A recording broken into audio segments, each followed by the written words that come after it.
Hi everyone, this is Teacher Line again. Welcome back to Money Guru. Today, we're diving into a super simple but incredibly powerful tool that can transform your productivity. Ang tawag natin dyan ay the to-do list. What is the importance of having a to-do list? First and foremost, it can help us master productivity with the use of a simple tool called nga to-do list. Whether you're juggling work, family, or personal goals, this little habit can make a big difference. In fact, some of the most successful people like Oprah and Elon Musk swear by their to-do list to stay on top of their game. So stick around as we explore why they're so effective, how can you create one, and the tools to get started. Let's jump in! Why to-do list matter? So we have daily to-do list, weekly to-do list, monthly to-do list, or yearly to-do list. It's up to you which one is more applicable. So these matter because to-do lists are simple but powerful tools for managing tasks and achieving goals. Number two, they help improve productivity, reduce stress, and ensure no task is forgotten. And many successful people rely on to-do lists to organize their busy lives. Personally, I am also using a to-do list. For example, I have my time there. It's up to you whether you wanted to put a time and the task. So, I vary sometimes. I only put all the tasks and then if I was able to do it very well or I was able to achieve it, I crush it down. Or if you wanted to do it like you just put a check for the status from 8 a.m. until the evening, 9 a.m. So, I did not miss any task of the day. So, it makes my day more productive. So, what's the benefits of using a to-do list? Number one, it improves focus, prioritize, and work on what truly matters. Sometimes kasi, mas malaki pa yung time natin sa Facebook, sa YouTube, sa TikTok kaysa sa mga mas importanteng bagay. I'm not saying it's bad to make use of our social media, but make sure to maximize portion of the time equally, prioritizing which one truly matters. Number two, it boosts productivity. Break big tasks into manageable steps so that you will not become so stressful of the task, no? Isang task lang, one day na talaga siya kaagad. Wala kang variety of activity. Number three, reduces stress. Keep track of task to avoid feeling overwhelmed. Kasi sabi ko lang kanina, no, parang pagod na talaga tayo kasi isang buong task ang ginagawa natin. Like for example, isang buong chicken nilulunok natin. Shred the chicken, shred the task so that we will not feel overwhelmed. Number four, encourage accountability. Visualize progress and stay committed. When I say visualize progress, dapat meron kayong note na nalagay na accomplished, meron kayong ginawa because personally there's a good feeling wherein you were able to achieve your task of the day. Number five, enhances time management. Spend time wisely on prioritized tasks. You have to make things according to its priority. And then, do other things na may konting time pa kayo, nagawa nyo na productively, you can have other tasks. But make sure to prioritize your task. Bakit ko to sinasabi, no? So, based on research, there are already famous Filipino who use to-do list. So, let us get some inspiration from these celebrities because many successful people rely on to-do list to manage their time effectively. So, these are some examples. So, sabi ko nga kanina, isa dito si Oprah Winfrey. So, she uses list to balance her media empire and personal goals. Sabi nga niya, write it down and make it happen. Another is we have si Richard Branson. Known siya for hand to-do list for his ventures. Sabi pa niya, I swear by list. Each day I work through my list. Another one is ang pinakasikat, pinakamayaman, pinakasuccessful, si Elon Musk. Schedules his day in 5-minute blocks with task outlined. So, quote, you get more done when you know your plan. So, dapat nakalista talaga yung mga dapat niyang gawin para successful sa kanyang araw.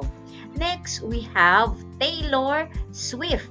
Uses notebooks and lists to organize her music career. Sabi niya, I love making lists and checking them out. Another famous one is Lady Gaga. Plans her creative work and personal goals meticulously. Sabi pa niya, although hindi man siya related sa to-do list, you have to be unique and different and shine in your own way. So not all of the people are doing to-do list. Why not make it different, make it unique so that you will shine on your own way. These are just some of the few famous celebrities who are really successful maximizing the to-do list. Okay. Now, why these celebrities succeed with to-do list? Sabi nga, the power of a plan. These celebrities work in diverse fields but share one thing in common, that is organization. Their to-do lists help them juggle multiple responsibilities and remain focused on their goals. Actually, we have uh, different goals. Well, meron tayong sinasabing goals for today, goals for the week, goals for the month. Ako, I make goals for the day and goals for the month. Not only on the activities from work, but in my um, daily things that I do, like even from morning when I wake up, and then after praying, after doing the exercise, what will I do next? So these are sequence of activities so that I won't be able to miss any other activity. So when we say to-do list, meron din tayong daily to-do list. In your daily to-do list, which one is of the high priority? Ano yung medium, ano yung low? Pwede nyong gawin ganito. And then you have to put status whether it's checked or an X. Pwede din kung gusto nyo yung priority lang talaga without minding the medium and the low, pwede din siya. Make sure that you're going to do it and achieve your things to be achieved of the day. Others are also maximizing the weekly to-do list. Anong gagawin ko sa Monday, Tuesday, Wednesday, Thursday, Friday?